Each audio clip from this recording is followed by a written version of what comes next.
Hey guys, and welcome to Betwixt the Books. This is our first video for 2025, I believe, and we are talking about last year. We are going to do our Buddy Reading Challenge wrap-up. If you didn't know, every year we set ourselves about 10 challenges of books that we want to read to sort of push ourselves out of our normal comfort zones, whether it's within the genres we normally read, but just trying to read more diversely within those, or reading something that we wouldn't pick up altogether. That's sort of the general idea here. And it helps us sort of make sure that we, in general, are reading and recommending books that are more diverse than we would if it was just everything that Edelweiss suggested to us. And we get to read some backlist. So today we're going to talk about all of the books that we did for 2024 and all of the videos that we did for those. Now, obviously, because there's more than 5 videos that we're going to talk about today, we can't list all of them up above in the cards, but I'm going to make a playlist of all of last year's videos. So at the end of the video, there will be a link where you can just watch all of them all in one place. The ones that I think that we really like or that we want you to go watch, maybe we'll put up in the cards for you to see, but definitely at the end, all of them will be together for you to just see. So the order that we're going to do this in is not the order in which we read them, but the order in which they are listed on Storygraph, because that's easier. So if you didn't know, you can follow along with our buddy reading challenge on Storygraph.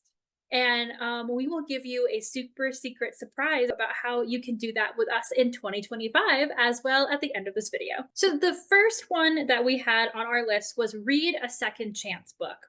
Now, what this means is to read another book by an author or the next book in a series that we didn't really love, like the first one, but we were like, oh, that really has potential. And I feel like that's not an uncommon thing for us to find that, like, this one book didn't really do it for us, but we really like something about the author's style or we like something about the plot of the book. And so for us, the book that we chose to do this for this year was Blood on the Tide by Katie Robert. Now, in 2023, we read the first book in this series. This is a very LGBTQIA friendly fantasy pirate romance series from Katie Robert, who is an author that will show up multiple times on this list. We're a big fan. Between the two of us, we've covered everything she's ever written twice over. Big fans. However, when we reviewed Hunt on Dark Waters, Michaela and I both went, this might be the first bad Katie book we've ever read. And we had some inkling about feeling that that second book in the series was the one that she really wanted to write. And the first book just kind of had to happen to set that up. And so to investigate our feelings on this, we both read and reviewed the second book in the series, Blood on the Tide. It was better. It wasn't fantastic. This series just really does not seem to be landing for either of us, but unfortunately maybe for us, Katie has decided that our mutual favorite character is the lead of the next book in this series, so you'll probably see more about it from us because we just want this character to have a happy ending. But yeah, this has been an adventure for us. Honestly, we both figured that that character would not show up for a while because usually Katie likes to hold on to the really good characters for very late into a series. And nope, number 3, unless this turns out to just be a trilogy, and that's why Knox's book is next. But yeah, you'll probably we both found that out and we're like, well, I guess we have to do this now. Guess we're here. So, after reading a second chance book, our next challenge was actually to listen to a full cast audiobook. This challenge took us 4 months to do. Because I had recommended How High We Go in the Dark, which is a literary fiction book. On top of that, it is a literary fiction book that centers around a plague, and that hits a little close to home. And we started reading it in September, which is just before kind of a lot of environmental and political stuff started happening in the US. Yes, I'm sorry. It's a plague, a climate disaster, and lots of children are dying. Yeah. Okay, it's like the trifecta of terrible. Yeah, it's just really rough to read. read. But I think in the end, we both really respected and were glad that we read it. Did it completely fulfill our challenge of reading a full cast audiobook? Kind of. There was a full cast. Like, there were a lot of people reading this. I think when we went into like conceptualizing this challenge, thought it was going to be like a radio play style audiobook where each of the characters was going to be read by a different person, but this book, it was more so each of the stories in this connected short story collection was read by a different person. There's actually 2 videos for you to watch for this one because we talked about it for 3 hours. So there's one that's about half an hour long, that's just our spoiler-free review. And then if you really want to get into our thoughts and feelings and sort of like us breaking down each of these stories in depth, there is also a 2.5 hour long, like really in depth, filled with spoiled discussion type review. So yeah, there's the 2-for-1 challenge. Did it fully complete our challenge? ? But we are counting it still, I think. Okay, so the next one was again part of that. I don't know if you can tell, I'm not filming in my office today, but Michaela's background may suggest that, as both of us do, there are a lot of unread books in our house. In our houses. And so our third challenge was read a book that has been on our TBR forever. Um, and so, I mean, forever, we did put it in caps on the reading challenge itself, but like we ended up doing this as a reading roundtable to also not only bring in, books that Michaela and I individually had around for forever that we wanted to read, but also like bringing in some friends in on this, to dust off 4 shelves instead of 2. For me, I took an audiobook on for this one that, if you don't know this, so if you get them from the library, you can like delay your holds until you're like ready, because you only get like, you put 4 books on hold hoping one will come through, and then they all come through at once. You have to delay 3 so you can read one, whatever. This was an audiobook that I had delayed for about a year, and I was like, okay, Libby is gonna come for me now. Um, so for me, I had read Sleeping with the Ancestors: How I Followed the Footprints of Slavery by Joseph McGill. Um, and so this was a nonfiction history book.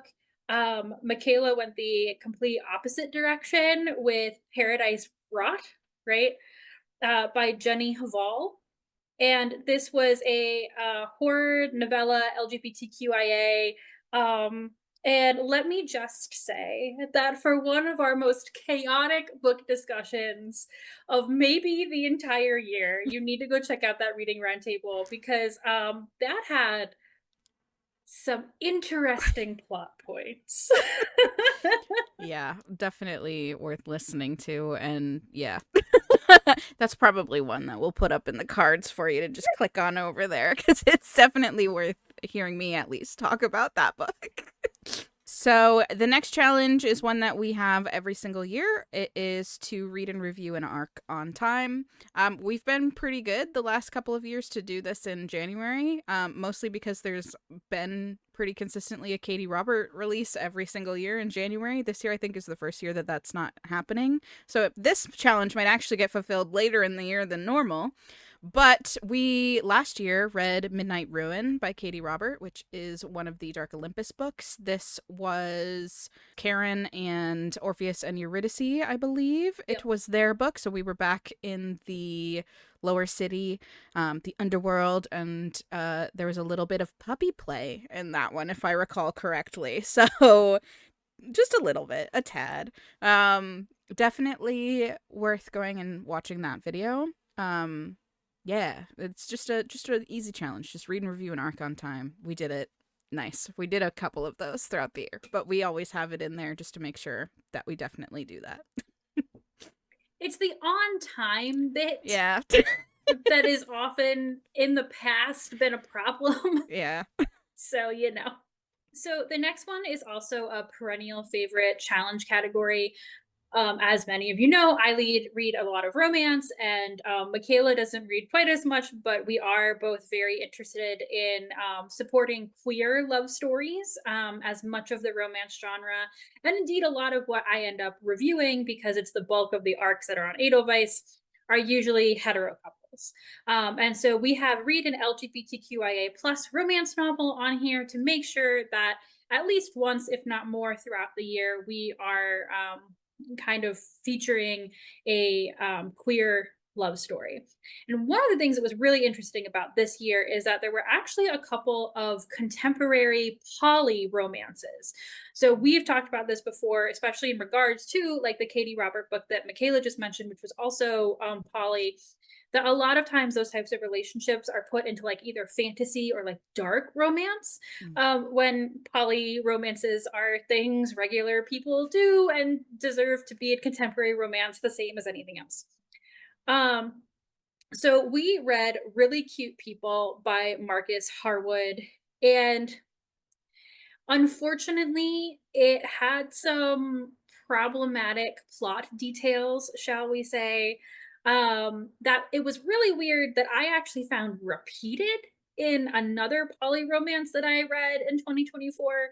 Um, there's definitely maybe something to talk about there, why these two authors felt the need to have these similar relationship dynamics. But it's the kind of story that, the only way that you get more of it is for the stuff that does exist to be like promoted and read. And we don't necessarily think this book is toxic. Mm. We just have some questions.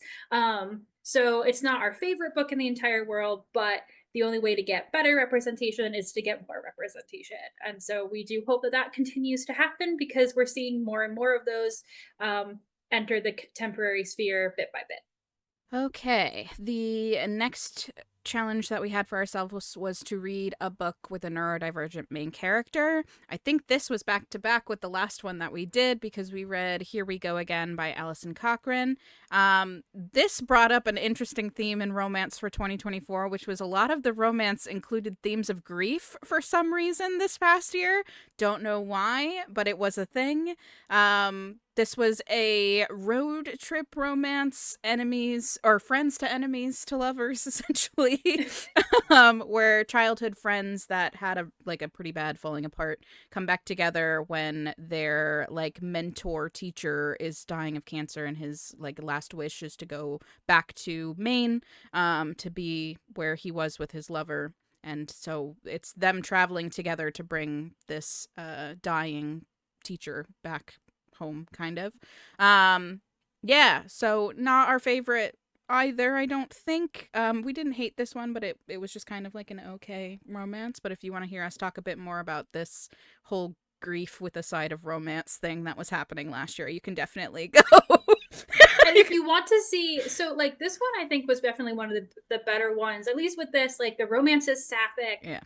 and the whole like grief arc there was also about like what happens to queer elders as well. So like that, there was at least like kind of sort of a point to it, even if we weren't super happy with it. Yeah.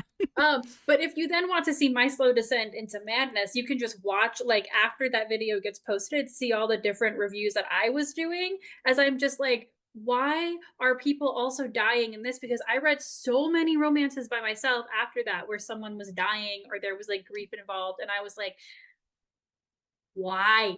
So So anyway, there's a lot of good fun times around that time on the channel.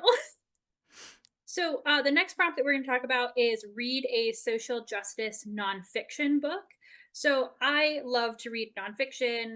Michaela would like to read more of it. But, we also recognize that while we have many similar interests, for example, social justice, um, sometimes it is kind of hard to agree on a nonfiction book to read together that really, I mean, mood reading, right? That really fits both of our interests at the same time.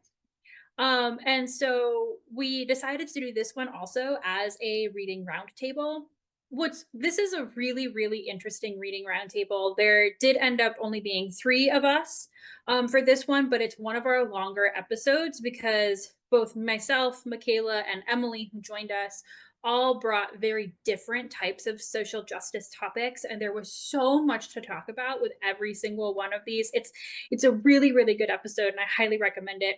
For a taste of what we brought, Emily read Judith Butler's new book on gender. I read The Hidden Roots of White Supremacy and the Path to a Shared American Future by Robert P. Jones, which sounds like it's going to be one thing, and then I think also ended up being a very different thing, not in a bad way, but like I had a lot to say just personally about what I thought I was getting and what I ended up getting, and how it did the thing. And then Michaela read The Rediscovery of America, Native Peoples, and the Unmaking of U.S. History by Ned Blackhawk, which is about Indigenous history Mhm. and rights. And what was super fun was we filmed this video, and then later in the year, I went to a conference, and Ned Blackhawk was speaking. I called Michaela on my phone, so we got to hear him speak together. So yeah, a lot of really good stuff in that video, and definitely worth the watch. The next challenge that we went to was to read a book that is popular on Book Talk. Again, this was one that we did as a reading roundtable because there's been so many books that were popular on Book Talk. And we may at this point not have a Book Talk going forward because TikTok apparently is getting banned in January. We'll see what happens there, but at the moment, we were able to sneak this one in this year. I believe Gretchen read Icebreaker, which is like one of the most popular romance books that Book Talk has put out this year.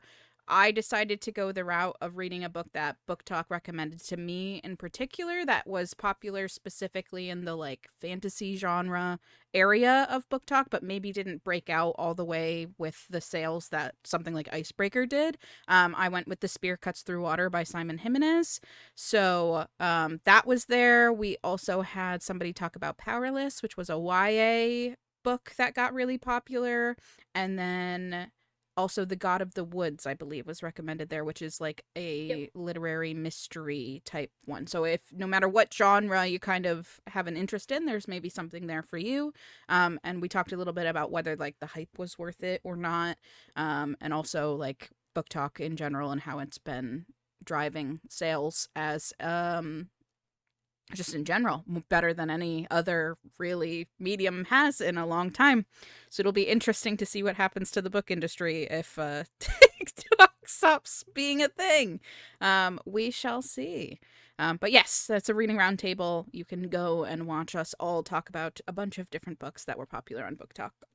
So our ninth and final completed challenge was actually our last reading roundtable of 2024, and that was to read a book that was shortlisted for a 2024 award.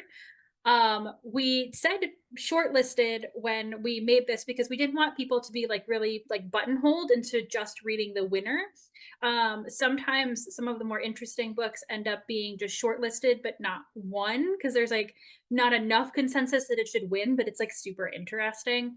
But actually, what ended up happening is the four of us that were there, Michaela, myself, Josh, and Erica, all read winners Yep. of different awards, which was super cool. We didn't plan that. And also, the awards really spanned the gamut. I read a Pulitzer winner, Michaela read a Booker winner, Josh read the Splatterpunk winner, and Erica read the Nebula winner. So it was like a really good mix of different things. And some really really excellent recommendations. For example, mine was a the winner in biography, and just like the most incredible story of an enslaved couple in the mid 1800s, of a like truly wild escape from enslavement, and then what happens afterwards. So it's also, it's like part like interesting story, part like incredible cultural moment. And then Michaela's, which again, you have to watch the video to truly appreciate Michaela's description of her book, but like it's a doozy, a free fall, an untethered mass of something. And then in between that, there was Erica and Josh, who you know they well, there was some fantasy and then some splatterpunk. So I was about to say, you know, good recommendations, but if you don't like gore, Splatterpunk may not be for you, but you should still watch the video Yeah. It was definitely a fun one to do. So, if you were counting, that was 9 challenges completed. And that does mean that we didn't complete all 10 of our challenges. And historically, we have never completed all 10 of our challenges. I think this is maybe the best we've ever done. I Yes. think, honestly, this is the best we've ever done. So, pat on our back for getting this close to doing all of them. There was one legit challenge that we didn't do, which was to read a book published in the year 2000. In our defense, we kind of ran out of ideas for challenges to do last year, and we just kind of stole this one from Pop Sugar. We couldn't find a book that both of us were like excited to read about. There was some on those lists that one or the other one of us had read already, and that was kind of the only thing that we were interested in reading from the year 2000. So it never ended up happening. We also didn't get to our like bonus challenges, which is fine. They're bonus. They weren't like legit ones. We had like last year moved forward our bonus challenge of trying to read a book that was recommended or blurbed by a favorite author. The idea behind that is to kind of see if our favorite authors have good taste in books. Didn't get to it this year. That's okay. Maybe we'll do it next year. Traditionally, when we don't finish a challenge, we move it on to next year's challenge and say, okay, we didn't get to it this year. Maybe we'll do it next year. Once again, we will be moving on those bonus challenges to try and do it next year, but we are not going to be doing the read a book published in the year 2000, mostly because, like I said, it was not one that we were really interested in doing, and forcing it upon ourselves again doesn't change the fact that there's nothing that we want to read from the year 2000 that we haven't already read. So 2 challenges moving forward, one that is not, but that's all that you're going to hear from us right now about next year's challenges. in the past, we have done this, and we have then just announced our next list. Um, but we've also done that in the past because we were rolling over a lot of incomplete challenges, and that is not the case. We're just rolling over those bonus challenges. Everything else will be new, maybe slightly familiar, but it will be new for this list. And so, what we are going to do is we are going to film a special announcement video that will premiere later on this channel, and where we will announce our challenges for 2025 and also how you can either recommend books to us to read, or you can also participate with us, and all that information will be in that video, so you should definitely watch it. However, before we move on to that video, since it will be premiering at a later date, we would love if down in the comments below you guys either told us if there were some of these challenges that you thought were a really good idea, or give us recommendations for reading challenges that you did in the year of 2024 and really enjoyed. Obviously, we have 2025's chosen, but we love to get that kind of feedback and see if we will incorporate some of that into our reading challenges for 2026 or beyond. So please let us know down in the comments and help us read better, read wider, and read fun, because that's what this challenge does. It pushes us out of our comfort zone to find new things. And we usually end up with a number of silly silly videos, as you will see in especially those reading roundtables. So don't forget to click on Michaela's playlist as well if you want to see any of those videos and check them out in full for yourself. Otherwise, we will see you in our announcement video. Thanks, guys. Bye.